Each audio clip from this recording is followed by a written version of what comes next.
Hey all, we're here with Ben and Brevin from Yotuma. If you don't know them, they're a groovy ass death metal band out of Wisconsin. Yep. Fucking Madison. cheeseheads. Yep. I was kind of bummed you guys didn't bring any spotted cow down when you fucking played indie last weekend. Oh yeah, yeah. The dudes in One Body Six Graves, I think, wanted us to, but we forgot on the way back down. But that's what everybody says when we play out of state shows. You Yeah. can't get it anywhere else. So Yeah, there was a story probably 4 or 5 years ago of someone that was buying it and taking it somewhere else and trying to sell it and uh really. they fucking found out and sued him and shit. Oh damn. Oh, I didn't hear about that. That's fucking Yeah. wild. They're really uptight about that for some reason. Yeah. Well, I'm sure there's a couple of things, right? Like they only have so much capacity to actually brew so much beer and if it goes out, right? The one thing is they might not be able to handle the capacity and on the flip side, like they're like it's mine. It's all mine, my precious, Yeah, yeah, yeah. Well, it's really good. So I mean, that's fair. For sure. For sure. So I don't know a lot about Yotuma, right? Like I was digging into you guys because of the Illusion of Fate guys, and I dig the tunes. How did the band start? But basically, I guess if you want to go way back, I was just kind of writing material kind of on my own, like in high school and stuff. And I was just like, oh, maybe I'll do something with it one day. We'll see. And then like COVID happened, and I was just going super stir crazy with all this material. And I was just like, man, I want to like form a band and like perform this shit. You know what I mean? And then I met Ella, our bass player, first. We were jamming with a different drummer at the time, and that didn't end up working out. But then we had a mutual friend who ended up being our first drummer, and then we found Ryan, I think, through Craigslist as well. And then we kind of just started getting together and jamming. Then we wrote like our first EP, Age of Acrimony. I consider it more of like a demo because like we recorded the whole thing in our basement with like minimal mics. We recorded like all the rhythm guitars and drums in like one fucking day, and it was just super rough. So, um, but I mean, it is what it is. It's where we started, and it's cool to look back at that and like where we are now as far as like quality and songwriting goes and stuff. Um, but yeah, and then our original drummer ended up going to Berkeley actually. So then after that, we found Brevin because his girlfriend At a had, bar.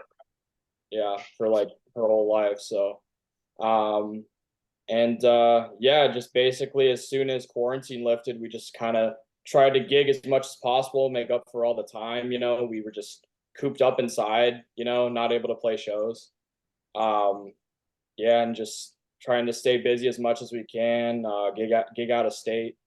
Um, and then yeah, we recorded our second EP. Like I consider it our first because the first one is more like a demo to me. Otherworldly Incarnate released that almost a year ago. I believe we released it like April 1st, I believe, on in 2023. Um, and yeah, ever since then, like we're still kind of writing material that we're going to be demoing pretty soon. Um, we've started to play a few of the songs live. I'm pretty stoked on the new stuff. It's a little more like meticulous. I don't want to say technical because I don't want to give people the impression we're going for like a tech death kind of thing. Um, but no, we're just kind of exploring how dynamic I guess we can get like with our song structures and stuff like that, and kind of how we can make the tension and release, you know what I mean, and kind of perfecting that. And because that's what I've noticed like crowds respond to the most, you know what I mean, is when there's a lot of different parts and they all flow together, really nicely and stuff. Yeah. Um, so yeah, that's what we've been focusing on now. And yeah, just basically staying as busy as we can. Obviously we had those two little, I'm not going to call it a tour because there was a week in between, they're like weekend warrior Yeah. shit, you know what I mean? With Illusion of Fate. And that's been a long time coming. Like those boys have been our day one homies. They played our first show ever with us actually. So we've been meaning to set up a run with them for fucking ever. And for whatever reason it didn't work out. Well, half of that band is in Casket Robbery, if you're familiar Yeah. with it. And they're, they're super busy, you know what I mean? So it's hard to find a time where they can go out on the road, because Brian and Austin are usually busy with casket stuff. Yeah. We finally made it work, and I'm really glad we did. Definitely some of the best shows we ever played, especially that Black Circle one. But I'm so bummed that they had to cut it short, man. I was so looking forward to seeing Deterioration, man. Yeah. Well, and Redivider's really fucking good too. Like they're from Louisville where I live, and they're like everyone's like, dude, you got to go fucking see them. So I was super excited to see them too, and it was like most of the bands kicked so much fucking ass. Oh yeah. And the crowd was super reactive. It was fantastic. Yeah, most definitely. But at least I got to catch like half of One Body Six Graves set because Yeah. like somebody ran into a fucking light pole, I think, in the middle of their set. No, in the middle of your set. Oh well, I think that was just a breaker or something. Is that what that was, or is that when it happened? That's that it when just it took a while happened. for it to actually shut So down? yeah, Or they hit okay, the pole when you guys were on stage okay, because that I mean you guys remember, right? Power goes yeah, out yeah. Oh, of course, and yeah, fucking Jay does his Alex Terrible impression. yeah, And and then like I think it was like emergency power kicked on to keep everything going. that makes sense. And Okay, then when they figured it out, they shut everything back down. sure, sure. Okay, yeah, that makes a lot more sense. Yeah, that was the first for us, but you just kind of got to roll with the punches, man. Unexpected shit happens like that. But For sure. It makes for a really cool fucking story though, like I mean, kind of a shitty one. I really wanted to see Deterioration, but I'll have to catch those guys again someday. But yeah, man. But for I felt sure. really bad because I think they drove out from Minneapolis just for that show. I don't think they were on like a run or something like that. I think it was like a one-off for them, and it's just like imagine you drive all that fucking way and you don't get to play. I'm sure they still got paid. You know what I mean? But but Yeah, I would hope so because I mean they didn't refund any fucking ticket sales or bar sales or anything. yeah, they were talking about doing like a early matinee show on like Sunday to make up for it and just have those three bands, but I don't know if that ended up happening or not. I don't think it did. Yeah, I don't But think so either. I didn't hear anything about it. okay. Yeah, our homie Les, who works at Black Circle, was telling us that, but he was like, I don't know if they're following through with it or not, but I don't think they did. But So Black Circle on Sundays typically do like early shows, yeah. and it fucked me up. I was going to see Extinction AD. They did like 2 weeks out to FTA and back to New York. Mm. And so I went and caught them like four fucking dates. And one of those dates, the last one was at Black Circle. And I'm at brunch with my family, just we're like hanging out, drinking, fucking eating. And I Yeah. look and I'm like, oh shit, it says the show starts at 4 o'clock. Like, I gotta Yeah. fucking go. And my wife's like, your show is until later. I'm like, no, 4 o'clock. I gotta fucking go now. Yeah. Yeah. Damn, that sucks, man. Yeah, I guess I don't know what the logic of that is. I guess like they're just afraid people are gonna, leave because they have work early the next day or something. Like I'm all for an early show, but like I don't know, not at 2 p.m. You know what I Yeah. mean? I couldn't make that work. Yeah, it's But fuck. Well, for me, it's a fucking 2 hour drive. So I was like, I gotta hit the thing. But even 4 o'clock is not. It's not terrible. Just weird. sure, sure. I think we might be playing a matinee show at Black Circle on our upcoming tour we have with Via Aggression. That's like the last day of it. Um and yeah, the show's not announced yet. So I don't know if I can say the lineup or not, but it's really cool because there was another tour package that wanted that day too, and we just combined both of them, Hell like yeah. a tour package and another one. So I'm really stoked for the lineup, but it's like five bands. So I don't know if they're doing an early show for that or not. But Dustin was saying like, oh, we might push it back a little bit just because it's a lot of bands. It's hard to do an early show with like, more than four bands, you know what I Yeah. mean? We'll see Yeah. how it goes. I love that venue though. It's fucking awesome. Always love It. playing Circle. Yeah. That place is cool as fuck. There's who else is there? Crowbar's there here in a couple of weeks. Oh yeah, yeah, yeah. With like Morbid Visions, right? Yeah. Yeah, yeah. Those dudes fucking rip, man. Hell yeah. I'm really stoked to. I was stoked to see them get on that tour. For real, they definitely deserve it. So that's awesome. For sure. Yeah. Yeah, I always dig fucking Crowbar. Like I'm a long time fan of those guys. for sure, for sure. So Brevin, you've been super quiet, so I'm going to ask you what got you like playing music to begin with. I grew up in a musical family. My dad's been a professional musician his whole life, playing rock music, and his father was a conductor and a music professor. My grandmother was a first chair violinist, and I don't know what symphonies, but she was good at violin, and so I started out at age 4 doing the very strict Suzuki violin program, like an hour lesson every day, get the slap on the wrist if you played the wrong note. And so I did that until I was like 11 or 12 years old, quit violin. I hated it so much, just the way I was brought up playing it and forced to do it. I mean, my family is very loving. I love my grandparents, but they were way too strict on me with the violin. And so I stopped playing it. I hated it. And then I just found my own calling to drums. Always had a drum set in my basement that I would just kind of play every now and then. And well, as soon as I was done playing violin, I just found myself playing drums, not because someone told me to, but because I like doing it. And then my biggest influence was Joey Jordison. I remember watching the Slipknot in the UK DVD from 2002 or 2001, something like that, and seeing Joey Jordison's drum solo. I thought, I want to do that. So that's what really inspired me. And I started as a teenager playing shows in cover bands with my dad, and then progressed to the metal scene. Hell yeah. So at what point did you realize you wanted to be into super heavy stuff? Like how old were you? Um, I was probably so like I said I was about 12 when I discovered Slipknot, and I really enjoyed that music. And something that my guilty pleasure, I was a scene kid back in high school. I loved the old school Attack Attack, the Asking Alexandria.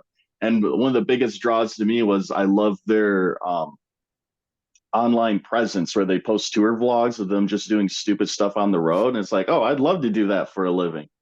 And so that kind of got me into the idea of just living in a van with some bros playing music all the time. And then I just kept getting in more extreme music like the Acacia Strain, and then getting into faster thrash stuff. And but yeah, by the end of high school, I was like, I want to play death metal. That's what I want to do out of high school, and that's what I've been trying to do since. Hell yeah. All right. Favorite, who are some of your like favorite death metal bands right now? Right now, I love Suffocation. I've loved them for a long time. Um, I go in and out of listening to Exhumed. They're just always a fun one to fall back on when you have nothing else to listen to. Cattle Decapitation's been really awesome. Uh, 200 Stab Wounds, of course. Uh, and I think one of my, geez, I can't even think of the name of them right now. Uh, it's one of those things where when it pops up on my Spotify, I know the band because of their logo. I can't read their logo, but when I see their logo, it's like I know that band. Sanguisabog? Bog, they're great, but it's not that one. It's another one where it's just comically large logo they aren't supposed to read. But Okay. I can't think of the name right now. That's fucking like that. for sure. Yeah, that's Great I marketing. actually saw a meme today. It was like this dude with a big thing, and it was like when you can read all the death metal logos. Yeah, I've seen that too, yeah. Yeah, funny shit. So Ben, what about you? At what point, were you like, oh, I want to play fucking super heavy shit? Sure. Well, I guess my kind of upbringing was a lot similar to Brevin's in the way that I was actually my first instrument was violin as well, actually Suzuki method, but a little less strict, I guess. But yeah, I was kind of my parents were like, "Oh, you need to learn an instrument," you know what I mean? And so I picked that up like when I was about 8 years old. Played it until I was like I think 12 or 13, and my dad had been playing in bands and stuff ever since I was a little kid, taking me out to shows and stuff. One of the most memorable shows I went to with him was seeing Jakey Lee at like this tiny little dive bar in like Janesville. Um, And then just seeing that, just being mesmerized by that, I was like, damn. And I started playing a shit ton of Guitar Hero, of course. That's how a lot of people get into playing guitar. And I guess first time I like heard Slayer, I was just like, that was a real like sharp left turn for me. I was like, I was just ever since then I was like pushing the envelope, of heavier and heavier shit to listen to. And I don't know, I go through phases of, like, oh, I'm really into doom metal, really into thrash metal.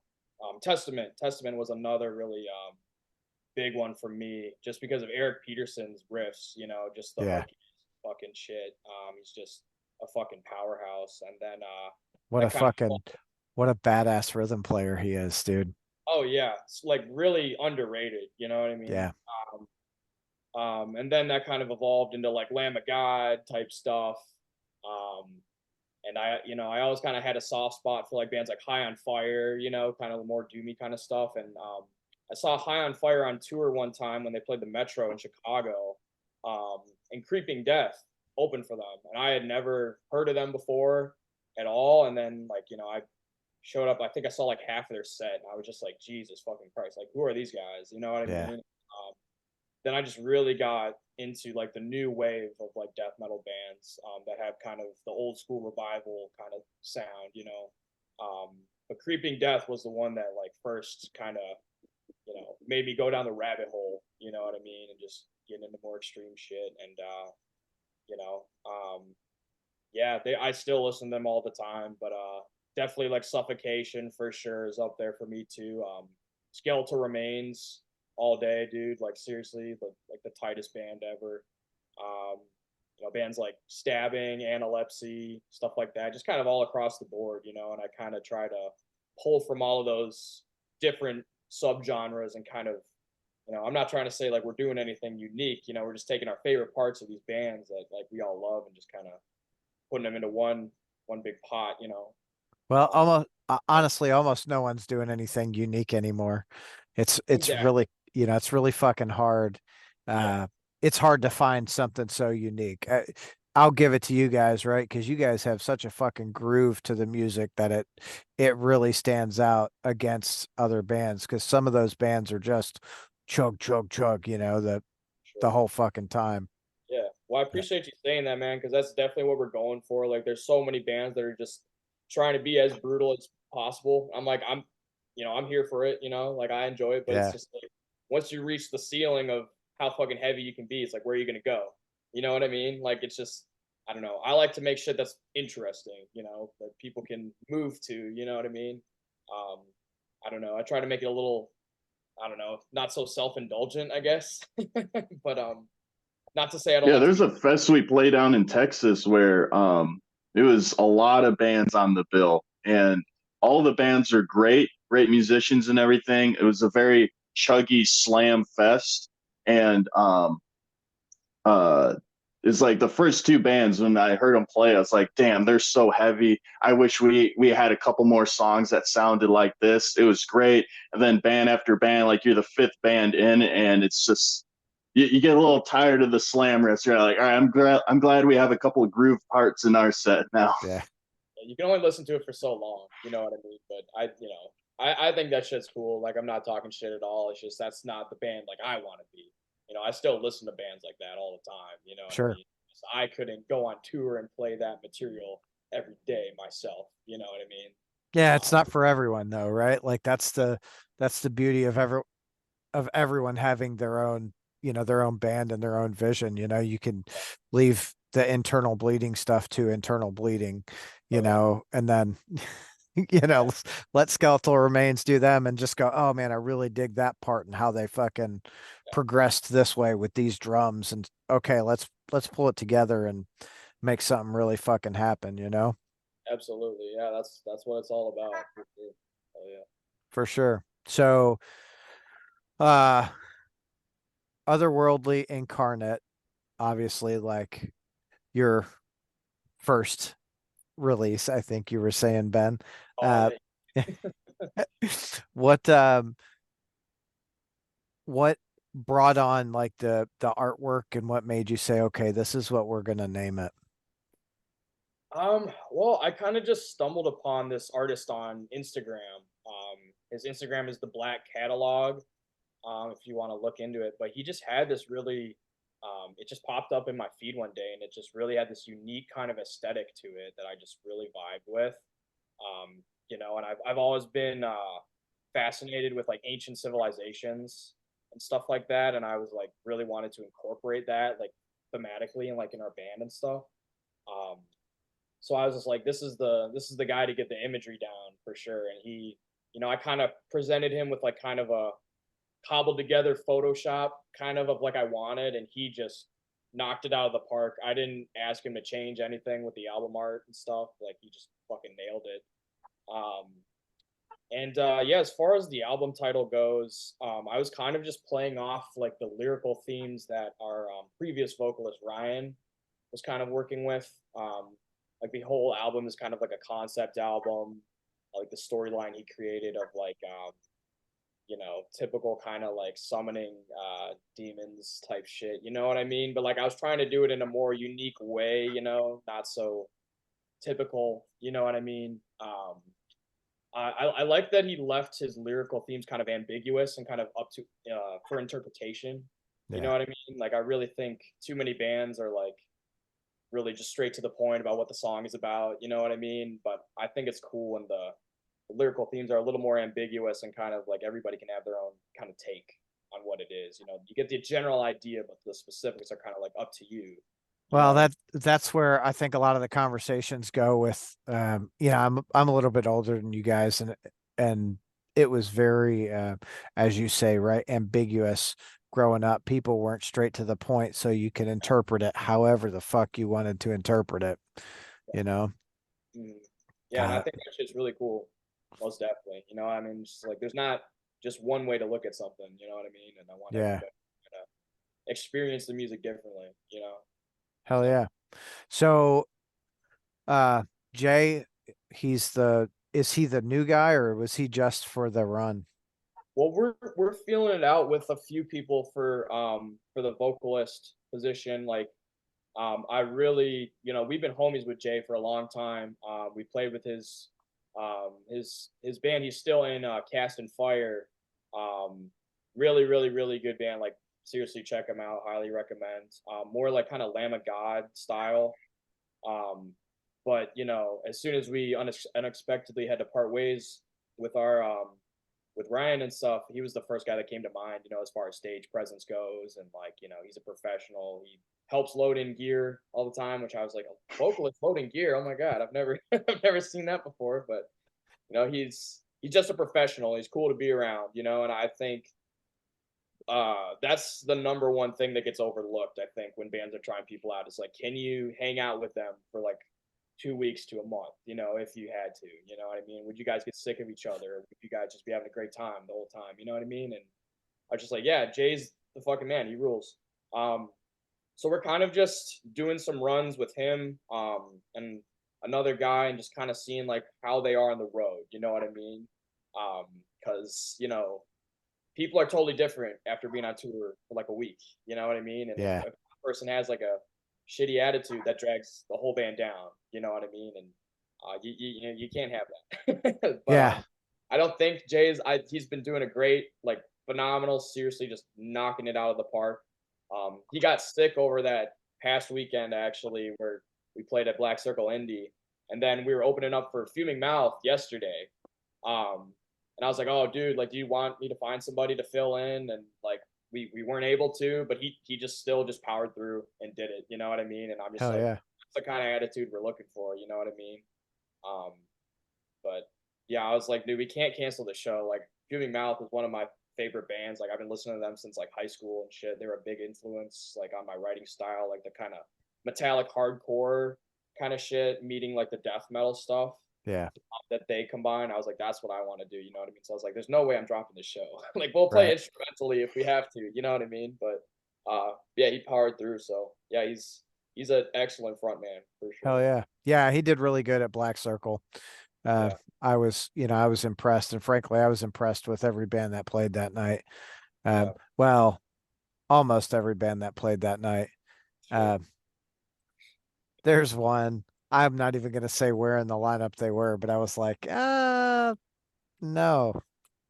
Yeah. I mean, there are some pretty meathead fucking bands, but I love that shit. I Yeah. love death, you know what I mean?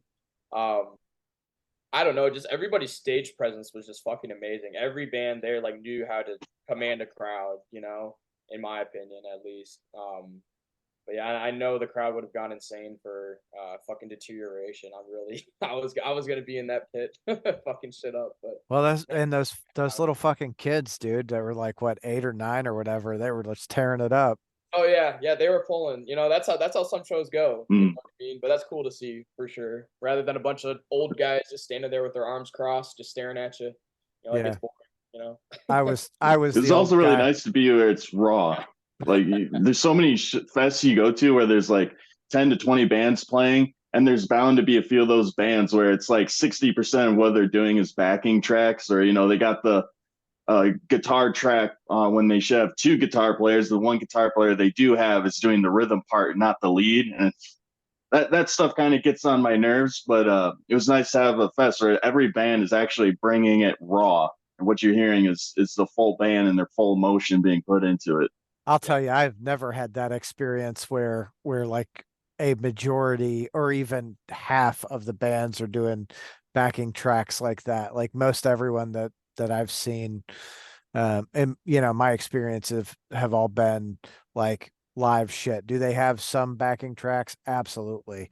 But I would say like small percentage, like the intro, right? And there might be a segue between songs or something in the middle, but Yeah. Oh, That's the beauty of death metal is you don't see it often in death metal. yeah. You do occasionally, and it just feels like you're kind of listening to a recording. It doesn't feel like you're listening to a band. You know, like I feel like you need the stage volume. Um, I'm not a digital guy. You know what I mean? I'm not saying that there's not a purpose for it. It's just way harder for the sound guy to pull it off and make it sound like it's an organic, like tube amp on stage. yeah. You know what I mean? Like it's way easier to just have a fucking half stack and just crank it to fucking 11 on stage. That's my philosophy. It's dumb, it's simple, but it works every time. It's consistent. You know what I mean? Dumb and simple works, like Yeah, there's exactly.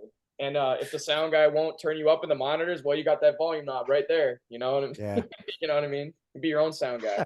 The way I look at it. So yeah. I'll fucking outcrank everyone. Fuck you, I got this. Yeah. I'm old school like that. What can I say? But No, I get it. I trust me, I get it. We've played with some pretty shitty fucking systems. yeah, you gotta adapt night by night. You never know what you're dealing with sometimes, but you make it work. Yeah, That's for part of sure. so. So that run that you guys are that you were just talking about, Ben, ending at Black Circle, when about is that? So that is gonna be starting like late May, like right after Milwaukee Metal Fest. Because Bioaggression is playing that. And yeah, I can give you the exact date if you want. I'll just have to pull it up. But yeah, I'm so stoked to be going on the road with those guys. Like, they've been a band like since the late '80s. Like they toured with Death and stuff like back in the day, and then they kind of had a bit of a hiatus, and then they came back Yeah. recently. Yeah, just been a really big fan of them for a couple of years, and then they reached out to us about doing a run. I was like, dude, like fuck yeah, like let's Hell do it. yeah. But it's starting on May 24th. That's a Friday. It's starting in Minneapolis, or no, St. Paul. Same difference. Yeah. And then and then Fucking Twin basically Cities. right. And then we're looping over and down to like Colorado, going south through Texas. I think we have like 5 or 6 shows in Texas. Then we're coming back up and we're hitting Louisville, Little Rock. Yeah, we Magbar I think is the venue for Cool. Louisville. So and I've heard really good things about that spot, so I'm stoked to check it out. Yeah, probably from Austin and Brian. Yeah, oh yeah, they've played. I think. Yeah. Yeah, with That's Schwartz. actually so I met Austin at Magbar when Casket Robbery was on tour with the Convalescents. Oh no shit. Oh Yeah. yeah. Oh yeah. No, I've heard really good things about that spot. Like that's kind of an area we've kind of neglected so far. You know what I mean? And Yeah, all the bands on all the shows, like all the locals are fucking sick too. Like there's not one local where I like don't fuck with their music and they're just filler, you know what I mean? So I'm just really stoked to just meet new homies, you know what I mean? For And just sure. Well, I'd be interested to know who's playing the Louisville show with you guys. I believe it's Execution and one other band. I can find it, but I know Execution is one of them. They used to be called 10 Years Buried. And I think they recently changed their name. I'll have to check on that other one, but they're both fucking sick. Okay. Um, so I so know yeah. we've got some, I'll say for Louisville, it's we've got some fucking killer talent here. Yeah. Well, fucking Gates to Hell, right? Aren't they from Yeah. Louisville? Hell yeah. I've still Yeah, never seen them, but they're fucking great. they're great. Yeah, and Volcandra. Oh yeah, I've seen them before. Yeah, Yeah, they're really fucking nice dudes too. Super chill. for They sure. they were on tour with Toxic Ruin and they Mhm. played just across the street from me at Crucible. So I was like, I have no excuse not to go to this, and I'm glad I did. They're fucking sick. So Yeah, and their new album is fucking phenomenal. yeah, I have to check it out still, but yeah, I've heard good things. Yeah, it's pretty fucking fantastic. Like each one of their albums has changed just a little bit, and it's the Way of the Ancients is a little less black metal and more into like metal, like a blackened mellow death, Sure, which sure. is Yeah, they have a really cool blend of influences for sure. yeah, that's the Yeah. fucking and they're fantastic musicians too. Oh yeah, super fucking super tight. Oh yeah. Yeah, so I'll have to talk. I think that'll be a good show. So Magbar, typically those shows are you know, with the right talent, the right local talent, those fucking shows will pack out. I mean, it doesn't hold a lot of people, but you fucking get in there, it's like, holy shit. Yeah, yeah, that seems like the spot for Louisville. Like I see a lot of tour flyers, and when they run through Louisville, it's usually Mag Bar. Yeah. You know what I mean? So I was just like, oh, let's try this out. So I think it's like a Friday. I could be wrong, but it Okay. should be like a. It's not like a middle of the week show. I think it's like a Thursday or Friday. So Yeah, that'll be good. I got I'm really yeah. got a buddy with a record label. I'll have him fucking come out too. Oh no shit. Yeah. What label? Sweet. Uh Third House Communications. Oh okay. I haven't heard of them, but yeah, fucking bring it, man. Hell yeah. No, he like so he did it years ago and decided he wanted to do it again. So now he he started, I think he's got two, he's released two so far. They've got two pre-orders going, and there's, I don't know, maybe another 15 or 16 scheduled to, get rolling over the next year. So Awesome. Oh yeah. What's up? yeah, yeah, he's a good dude. Um, yeah, that'll be a good show. We'll fucking I'll spread the word. I'll get some of the dudes here. Actually, dude, at Death in the Midwest, there was quite a few Louisville people that were up there. I was surprised. Yeah. Well, I guess it's not too far. No. Uh, you know what I mean? So yeah, it seems like the indie and the Louisville scene are kind of like I don't know. A lot of the bands are playing in each other's cities like all the time and stuff. You know? Yeah. So Yeah, because it's really an easy trip right up and down 65. yeah. You're like 2 hours away. So even after the show, it's like, yeah, I can just fucking drive home. I'm good. Right. Right. We kind of have that with like Illinois and Minnesota, just a little bit. You know, because Yeah. they're like our neighbors and stuff. Like, some people like almost think we're like a Minnesota band. You know what I mean? It's like weird we have draw there. You know, because we've only played there like a few times. We're like. I don't know. It's always cool to see people come out to see you, and they're not even from your hometown. You know what I mean? That's Yeah. always cool. Like, yeah, and they like know some of them know like our lyrics and shit, and they're like shouting them at us. They got like bootleg like patches with our logo on them and shit. I'm just like, dude, fuck yeah, that's awesome. You know, Like, it's a little but pay surreal. me, motherfucker. Pay Yeah, me. exactly. I guess that means you got to get some fucking patches going. We did finally after I saw like fucking 10 bootleg patches out in the wild. I was like, all right, we got to get on this, and but it's always like surreal to see something like that for the first time. But Yeah. it's definitely cool. Yeah. Well, and also, right, like when you start hearing, oh, people are actually talking about us, like what the fuck? Yeah, right, exactly. It's fucking cool. So, you said you're writing new material for the next release? Yeah, so I have about 5 songs demoed right now. We're playing 2 of them live. I've just been writing lyrics for them because we don't know who is going to be the vocalist yet, you know. So I've been, you know, doing my best. But I feel like I have the cadence kind of down with the riffs, you know what I mean, and working through it and stuff. But yeah, we're just looking to kind of do like 5 or 6 songs, demo it, you know, see what opportunities come our way. You know, just keep playing and playing out as much as we can. Um, we're not like in a hurry to release it or anything because it hasn't been like even a year since our like last EP. Damn near. Yeah, but almost. But yeah, like I really want to though. I'm really eager to release this shit because it's in my opinion like way better. Um, it's more fun for you to play. Like I said, it's a little more meticulous, um, but a lot more dynamic too. I would say.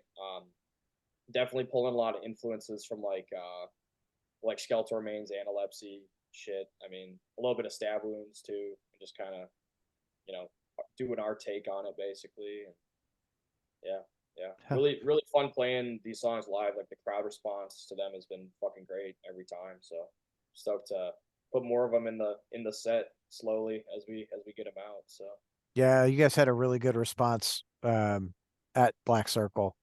You know, everyone was really into you, so that was really cool. Illusion of Fate did really well too. I'd never seen them live. yeah, yeah, no, Yeah, they're they really got an album coming out next week, right? Or is No, it?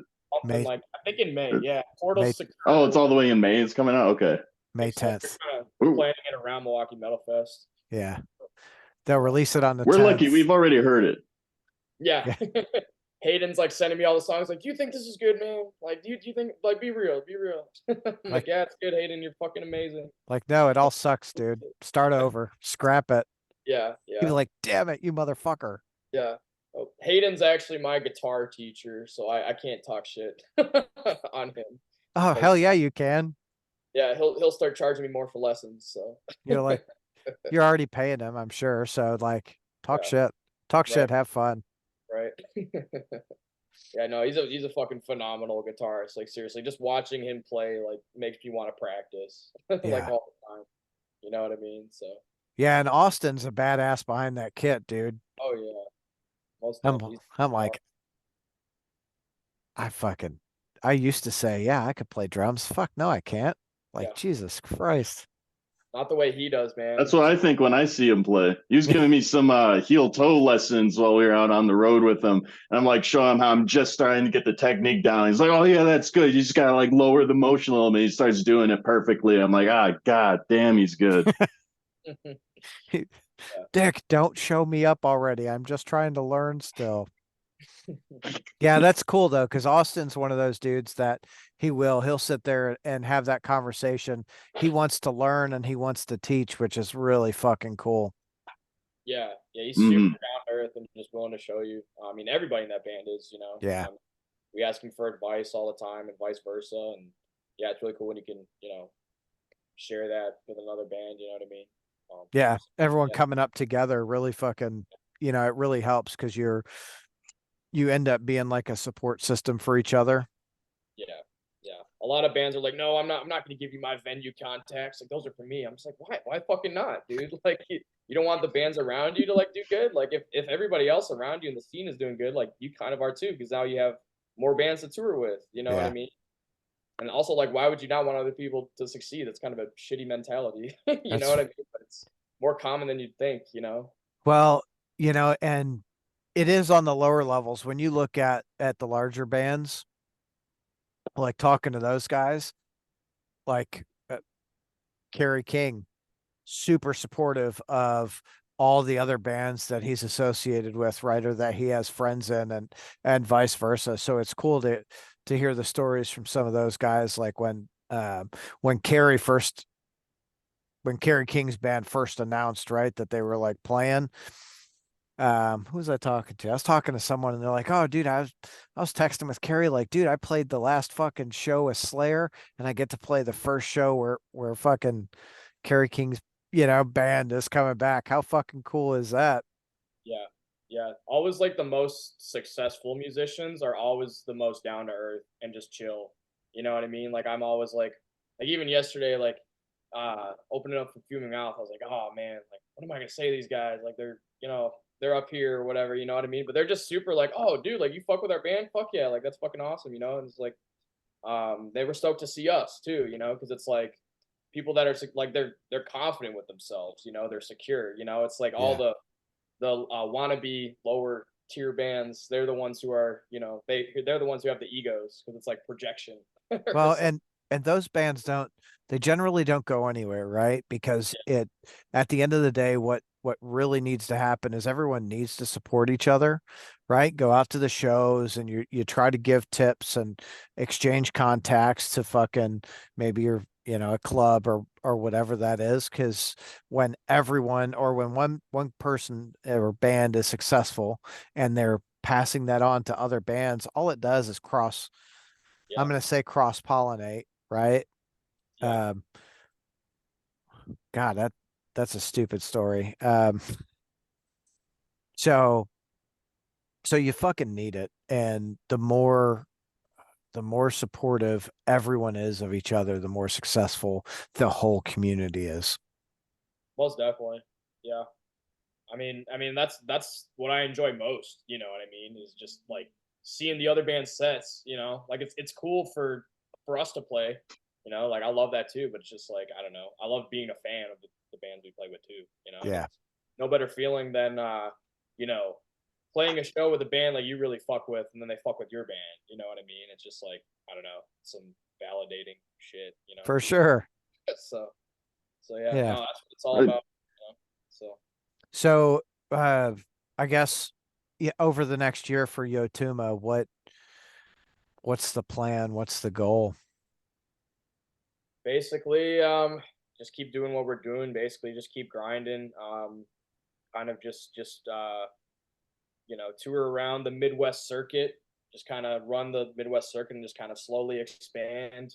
Like we did a couple bigger tours, like out on the West Coast and the East Coast. The West Coast one was really really fun because we did it with Pyrexia and Embryonic Autopsy, and everybody in those bands are just like so cool to hang out with. So we had a great time out there. Um, and then on the East Coast one, that was with Abolishment of Flesh, and same thing, like great dudes, great time hanging out and shit like that. But we kind of realized doing those tours, like I think we're biting off a little more than we can chew right away because it's like, okay, we just played in California, we just played in like Baltimore. Like when is the next time we're gonna be over here? You know what I mean? Like not anytime soon because that's all the fucking way on the coast. So it's just like, I think we had this wrong strategy at first. Because it's like in order to be known somewhere, you gotta tour through multiple times before people like remember you and they're like, oh, this fucking band. You know what I mean? So I think instead of having that strategy where we just go all the fucking way over here, and don't go back for like a year or so or whatever, I think we're just gonna kind of hit up the Midwest kind of and South like more consistently. You know what I mean? And kind of Yeah. just slowly expand that way. Well, I think what a lot of smaller bands do is they focus on a region Yeah. and they fucking hammer that region as much as they can. And as their crowds grow and their fan base grows, some of those bigger bands are like, hey, why don't you fucking come out with us? Yeah. Right? Come out, do this. We'll take you to fucking Canada or, Joe's Garage or whatever the fuck else. Yeah. Yeah. Most definitely. Yeah, for sure. But yeah, no, I feel like, I mean, the weekend warrior shit works too. I mean, it's like we all have day jobs, and it's just like doing this shit is not fucking cheap. So Mm. we'll probably do like more smaller runs too, like 4 or 5 day runs and just kind of just in little pockets of the country, and stuff like that. But no, I'm really looking forward to doing a proper 2 week tour with Bioaggression though. I was like, for a band like them, I'm like, I'm not just gonna do a run. We got to full send it. And I don't know. I enjoy being on the road. A lot of people don't, but I mean, once you get used to it, like I don't know, it's pretty fun. You know what I mean?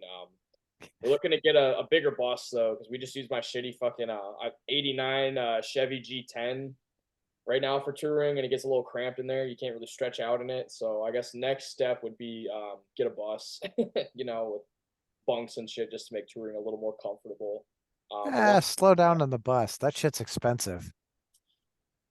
I mean, like it's worth it, and with how It's a often, short bus, not like a full length yeah, diesel bus, just a nice little short Chevy yeah, bus that Ben rode to school back in the day. yeah, yeah. We get a short bus, ironically enough, but like it's practical. You know what I mean? We'll probably still use a trailer though, just to, I don't know, make it as luxurious as possible. As much space in there. So, Yeah. uh, but I think yeah, Hemorrhage does that. They've got their bus that they take, and it was like a small like city transport bus. sure.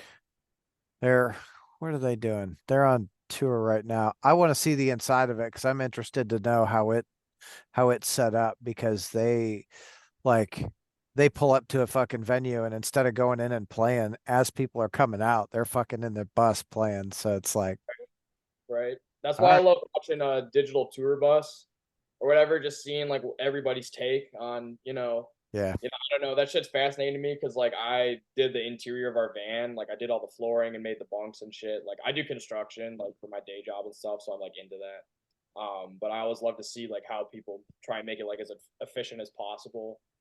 I think my favorite digital tour bus episode I saw was like Eric Rutan because he had like this sprinter or whatever. And I don't know, just the way he organized it was like really smart. Like he didn't even need a trailer just because he utilized the space for gear like efficiently and stuff. And yeah, same thing. He still has room in there to practice, like on this little tiny little fucking combo amp. You know what I mean? Um, but yeah, I don't know. I think that shit's cool. I think. he's a fucking badass too. Oh yeah, dude, fucking phenomenal guitar player and producer. Yeah. Yeah. Yeah, And no fucking sprinter anymore. He's on the CC bus. yeah, yeah. He's got the full tour bus now with Yeah. fucking drivers and shit. That was, So did you guys, did that tour come to you guys with, Cannibal Corpse, Mayhem, Gore Guts, and Blood Incantation? it was like Minneapolis and Chicago, and I think it was like a Tuesday and Wednesday that the shows were on, and I was just like, I've already taken so much PTO for for touring and shit. I was like, I can't make it. I really wanted to go to that specifically to see Gore Guts and Blood Incantation though, because like Gore Guts doesn't tour the states like that often. Right. I mean, they're kind of rare to see, and all my homies that like saw them were just like, "Oh, they're fucking amazing." I was like, "God damn it! Like, when's the next time they're gonna be back?" They were, and so was fucking Blood Incantation. Yeah, yeah. I've never seen Blood Incantation either, and they're one of my favorite like new wave death metal bands. Just kind of in like a category of their own. You can't really compare them to anybody. Yeah, But they're so fucking atmospheric, dude. It's great. yeah, everybody's giving them shit for their new electronic album and then shit. What Time Wave Zero or whatever. Yeah. I actually dug it. I think it's a pretty ballsy move to just not even, you know, like put something out that most of your fan base is gonna be like, "What the fuck is this?" Or like, "We're doing whatever we want, bitch." Like, get used to it. Well, Like I think for a band, I think that needs to be, we're gonna do whatever we want regardless. But you're right. For someone to step so far out of the fucking box is like, whoa. I can't name a single other band that would be that ballsy to do that. I Like mean, honestly, Metallica. I mean, yeah, yeah, right. Well, they're trying to be accessible, I guess. That's a different thing, but I don't know if they were trying to be accessible as much as like, who they had producing was such, it was a fucking left turn for them, right? Because Bob Rock didn't come in until the Black Album, and then, you look at a lot of the shit post Black Album, and it's like, what? yeah, yeah. I think Metallica's best record ever was their cover album for sure. Which Like Black, one? I don't know, Garage Inc. Oh, okay. Yeah, yeah, yeah. That Black Sabbath cover they did went hard as fuck for real. Yeah, there were some really good songs on that, but like my favorite Metallica album's Justice. Yeah, no, I'm Mm. completely kidding. Fuck I that know, I know. album. No, like that album, it really isn't that bad.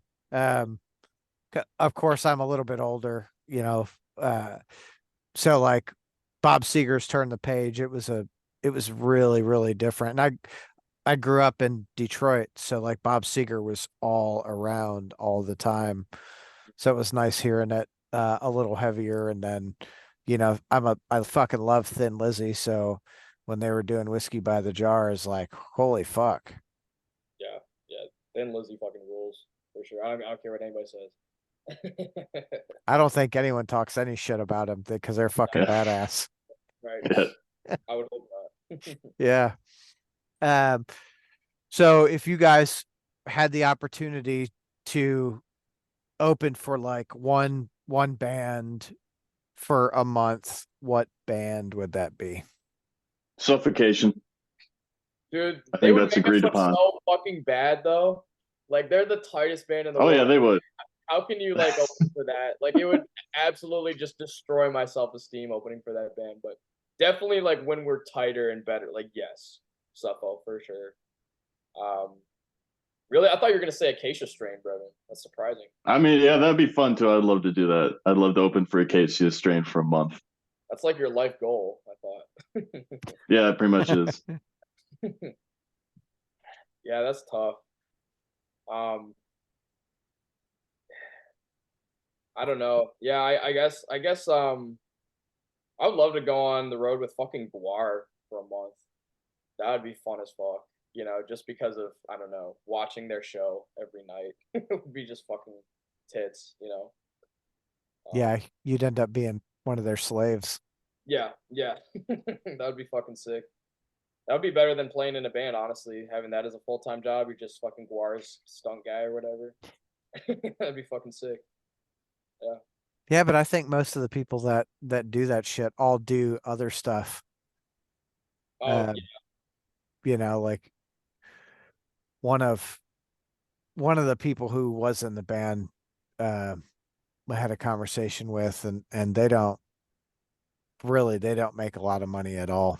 You got to have another gig. Like they do, there are so many moving pieces to Guar that it takes a lot of fucking money. Oh yeah, no doubt. Hmm. Yeah, those people that are like doing, they're slaves or they're probably like roadies too. They're probably fucking selling merch. They're probably doing fucking everything. They're in Like, other bands, they're local bands, shit like that. yeah. Oh, yeah. Um, who was it? Don Slater from Battlecross was when they did a tour with him. He ended up being one of their slaves. Oh, really? I didn't know that. That's kind of funny. So Yeah, it's literally other bands that are on the tour package. yeah, They they just have to. That's so fucking funny. That's awesome. yeah. So Local experience. you could be fucking you open for Guar and be part of the show. Yeah, that sounds like the best gig, honestly. I mean, after a few nights, it'd probably get pretty fucking old, but like maybe not a full month, but a few shows with Guar. A Get few the full shows. experience. Yeah. Yeah. Yeah, I don't know how they always do it, but I know Don was super excited to fucking do it. And that dude is such a badass fucking bass player. Jesus Christ. Oh yeah. Um, all right, so we have Guar and Suffocation and or the Acacia Strain.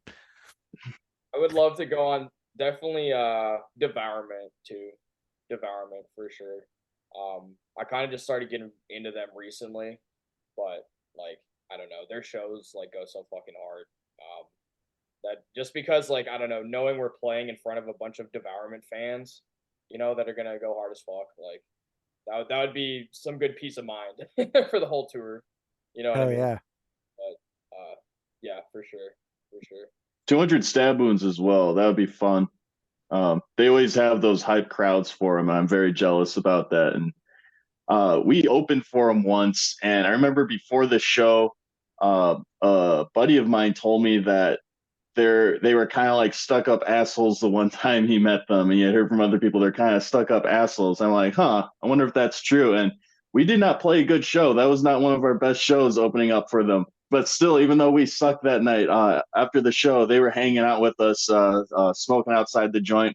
I was talking football with their bass player. They were the chillest, coolest dudes. I would love to talk Browns football with those guys for a month and just hang out with them. Really great guys. And yeah, they know how to hype a crowd up. Hell yeah. Yeah, they always put on a Yeah. really good fucking show too.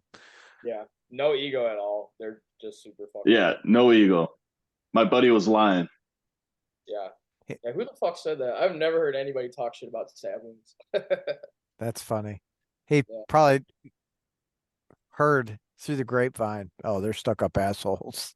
Yeah. Yeah, shit gets misconstrued like that, and people just keep spreading rumors. For sure. Someone probably tried selling them some like really, really bad drugs, and they're like, no, thank you. And they're like, oh, fuck you guys, you're assholes.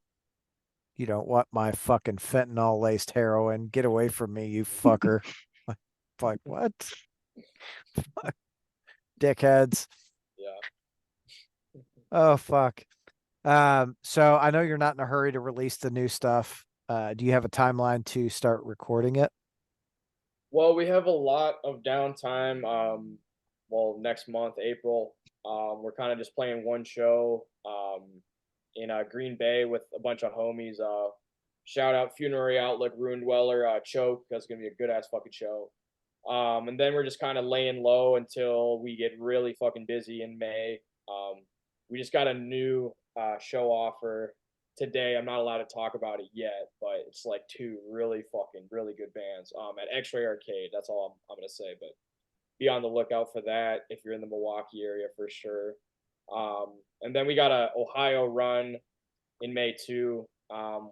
Oh, actually, we're hitting up Louisville area. It's like Jefferson, Indiana, which is like basically Jeffersonville, you're going the wrong side.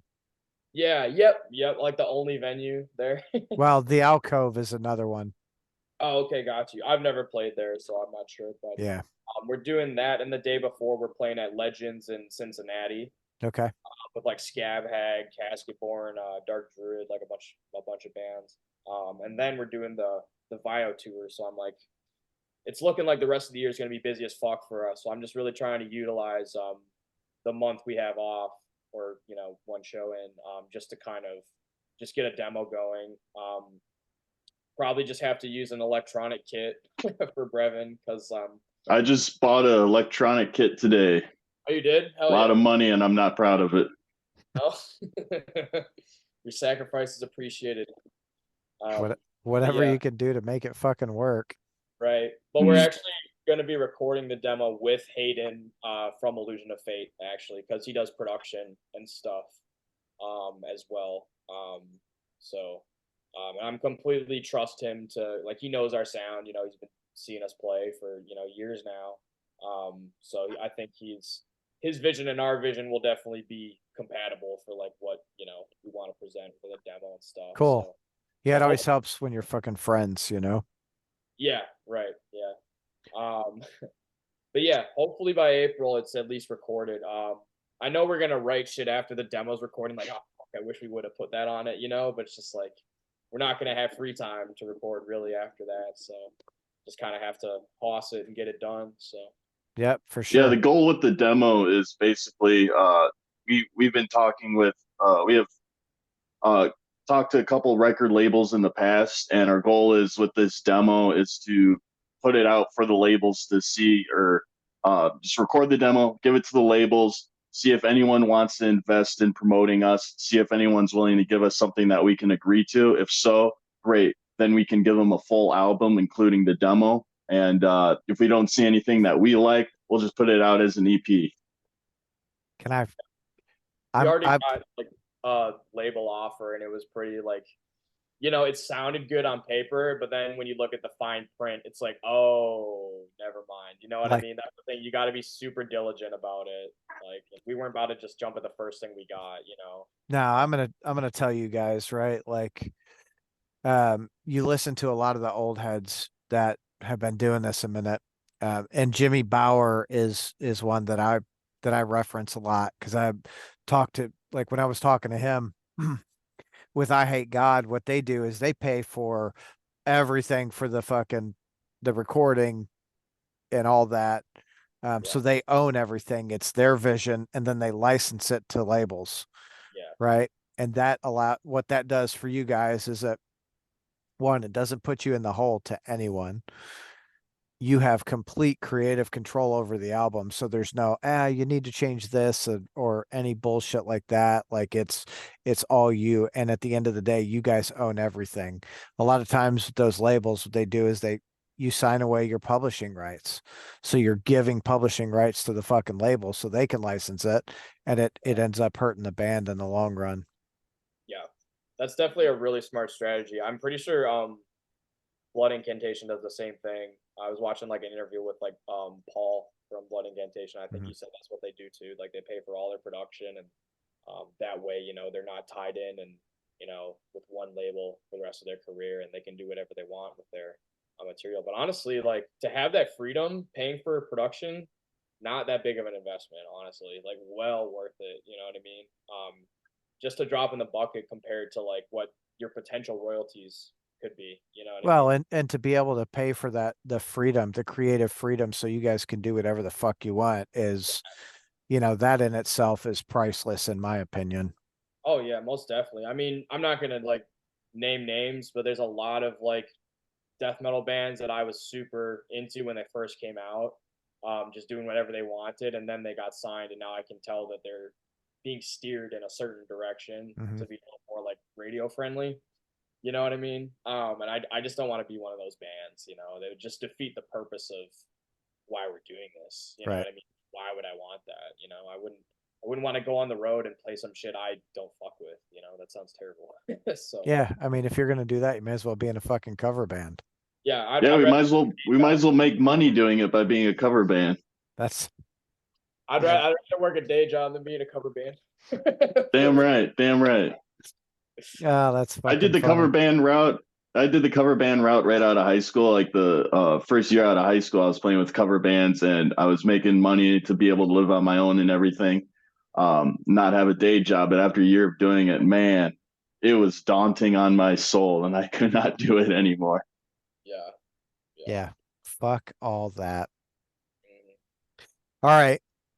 So Brevin, Ben, I'm gonna say we're coming to an end. I greatly appreciate you guys taking time out of your night to chat with me. I think we've had a pretty fucking killer conversation, and I'm looking forward to seeing all the content that comes from this. I'm looking forward to seeing all the stuff that happens to you guys, right? Keep grinding. Yeah, thanks so much for having us, Awesome. man. Thank you. Yeah, oh yeah, man. And looking forward to seeing you at the Louisville shows if you come out or the Black Circle one. So For oh sure. yeah, Well, and I might do Legends too, because Legends is it's like that's why I like Louisville. It's an hour and a half to Cincinnati, 2 hours to Indianapolis. So to do those three would be fucking fantastic. hell yeah, dude. Yeah, no, the lineups for all those are fucking sick. So Hell yeah. Will you send those to me? oh, the Flyers, yeah, yeah, I got you for sure, Cool. man. All right, guys, have yourself a great night. You too, man. Really appreciate it, man. Thank you. Hell yeah. See ya.